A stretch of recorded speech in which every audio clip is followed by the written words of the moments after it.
thanks. First, just getting your reaction to matching up with Charleston in the Open Cup in a couple of weeks. I'm really excited for that. I'm excited for our club. I'm excited for the Battery, obviously, as well. Just having played there as a youth player, having played there, as a professional, and then coaching there as well as an assistant in 2014.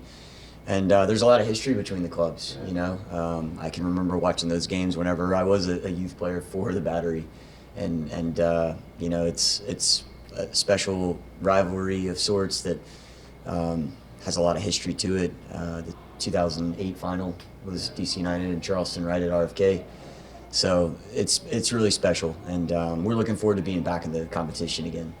You played in preseason, right? Yes, yeah, it was a good matchup. Yeah, we split halves, and they rotated a lot of guys as well. Yeah, that was at Palm Beach. Yes, that was in Palm Beach. Yeah. Looks like not many injury concerns at all. No, yeah, Jackson's still out, but again making progress this week again, and everyone else remains healthy, which is a tremendous position to be in. Yeah, okay. And Garrison's knee. Yeah, he trained fully this week. Had a good week of training. Okay. Couldn't help but notice Christian Fletcher's here. Yeah.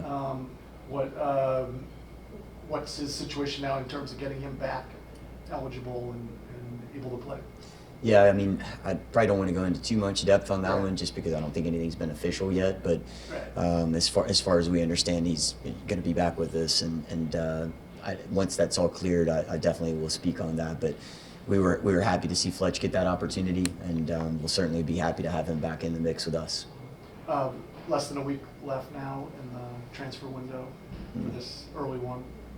Where do things stand at this point?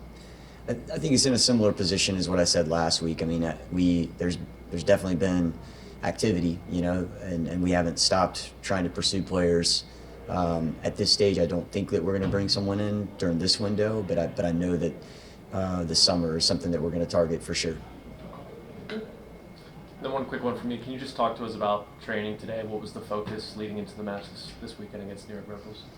Yeah, I mean, a lot of the focus throughout the entire week is trying to build off of a lot of the things that went well on the weekend, and make sure that we're ready for what's going to be a confrontational match, meaning Red Bull always, I mean, they're a team that make it really difficult to play. Not a lot of space that they give up on the field, and so there's going to be a lot of 50-50 balls, and there's going to have to be a ton of fight from us to be able to win those balls and try to put it back on them and make them deal with our front group, because their front group, if they get going, they're very talented. And so that's been a lot of the focus throughout the entire week, and I think we displayed that against Cincinnati, particularly in the second half. There was a lot of fight there. We didn't make it easy on them, and that's our goal this weekend, is not to make it easy on Red Bull. Thanks, Coach. Brian, do you want to take some from Zoom? Yeah. Afternoon, Troy. We'll go to Dave Johnson. Hey, Troy. Just first of all, your thoughts on you didn't get the result, or didn't get the win, but the response. Yeah. Because that's not easy coming off that game against San Jose. What did that tell you about your team? I think it tells me a lot, Dave. It really does, and I think that for us, we recognize we're a group that's never going to back down, and we're always going to fight. And I think that that's a message that I don't want that to get lost. I think that when you lose 4 matches in a row like this, we all know that these types of statements from me right now are not what people want to see. They want or hear. They want to see us get results, and that's understandable. But at the same time, it's a group that did bounce back and made it difficult on Cincinnati and pushed them, particularly in the second half. And that's because our group is ready to always respond. And this weekend we're going to need another response. And we're going to need it with not only a performance but a result. And I think everybody is fully aware of that. Bruce sends his best wishes from Scotland. He'll bring you back a Scotland jersey to wear. But something we were talking about, and he was mentioning the importance of Parati and Peglo running at guys, and maybe just the individual brilliance that then help free up Benteke. Can you just talk about that? Because there's goals in his teams, and how you can help unlock that, or the importance of just being unpredictable. Like when a Messi runs at somebody, you don't know what he's going to do, but Sure. then the defense doesn't know what he's going to do.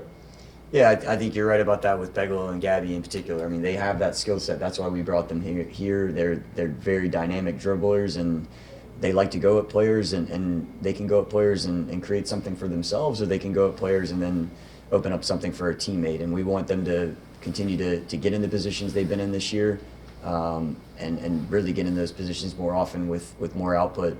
Jared Stroud the same, Jacob Morrell the same.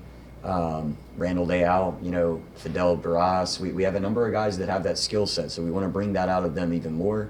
That also will benefit, our fullbacks and our wingbacks, and David Schnegg and Aaron Herrera, because they like to join as well.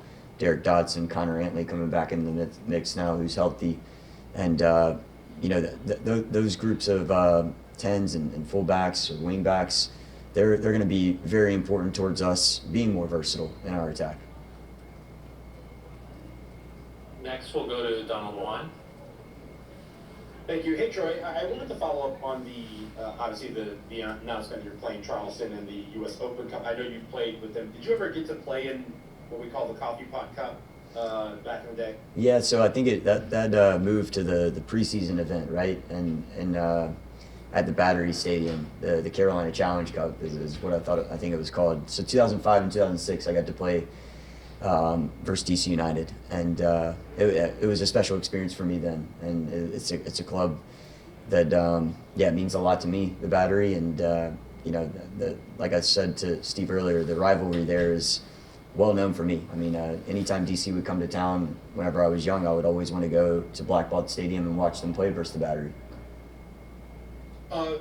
With you mentioned you basically have almost a healthy squad, and as you approach that, I know you're not looking ahead to the Open Cup just yet, but does that help you in some of your rotations over the next couple of weeks, knowing that you kind of have a full rotation, but also understanding that the schedule gets a little bit tighter as you move into May? Yeah, I'm really excited for May in terms of the amount of matches that we have, and being in 2 different competitions in the league and then the Open Cup, and the opportunities that it'll create for our entire roster, because I think there's a lot of depth in our roster. There's guys that are knocking on the door for their opportunity, and they're going to get that very soon. Last question for me, looking ahead to this weekend, you're obviously going to another rivalry, the Atlantic Cup. Has there been a point of focus this week in trying to, get back off of this, back in the train here of win streak? Yeah, I mean, the main emphasis has just been, it hasn't necessarily been on the opponent that we're playing this week. It's really more about the margins that are so tight in our league. How we're able to turn those margins in our favor is by doing some of the things that we've done right in the matches in which we've lost, and doubling down on those, and then just tightening up in some of the areas that we've been deficient. So that's been a lot of the conversation. It hasn't necessarily centered around any rivalries or anything like that. It's just focusing on ourselves. Thank you. Next, we'll go to Dennis Gomez. Hey Troy, thanks for your time. Up to week 8, your point percentage has dropped by 17% in comparison to last year. What do you think has been different from last year to this year, where you had a stronger start? I mean, I think that the thing that jumps off the page to me is really in some of the draws that we had. I think those are points that we left on the table when we reflect back on Chicago, Montreal, and Toronto. Those are matches in which I think we were there to have 3 points, and we didn't fulfill that on the night. Orlando City and San Jose were better than us on the day. And I think against Cincinnati and Columbus, those are 2 good performances, and we just don't get the result. And they're 2 top teams. So I think that we have to continue to push for the performances that we've had in many matches this year, but also recognize that we have to get over the edge and deliver results. And just as a follow-up, the FIFA Club World Cup trophy was presented yesterday, and RDP will be hosting a couple games. What does that mean for the club and for the city? Yeah, I think it's really special. I haven't heard that announcement yet, but I think that's really special for the club, and that's a great competition, to be able to be at our facility, and I think that's something that we should aspire to not only host but be a part of at some stage. And last question, I know that you say you mentioned you wouldn't have any more additions, but as far as this United has always focused on homegrown players, can we expect to see some homegrowns showing up in the next month? Outside right now, Gavin Turner is one that we've signed. I mean, we've had a number of academy players with us since the beginning of preseason, but at this stage right now, I don't plan to have any of those guys sign full contracts. They're still in a process of development themselves. Thank you. And then we will end it with Dave Johnston. And Troy, you said it, the margins are so tight in this league. That's both a positive and a negative, drives you crazy, but it gives you hope as well, because every week there could be a change. Something Bruce and I were talking about, is it fair to say it's such a fast break league? The big concern always has to be, and maybe especially against Red Bulls on the counter. Yeah, man. I mean, this is something that when I talk about the confrontations that happen in the match, and there's different challenges and different 50-50 moments, turning those in your favor against any opponent is always going to help you, but particularly against a team like Red Bull, who's so talented in that area and train that phase of the game so well. And so we absolutely have to be ready for that. And if we can control the territory in the match and not allow them to break out, we certainly have a great opportunity against them. Thank you. This is Troy. Thank you so much. Thank you, guys. Thank you, Coach. Awesome. Thanks, Troy.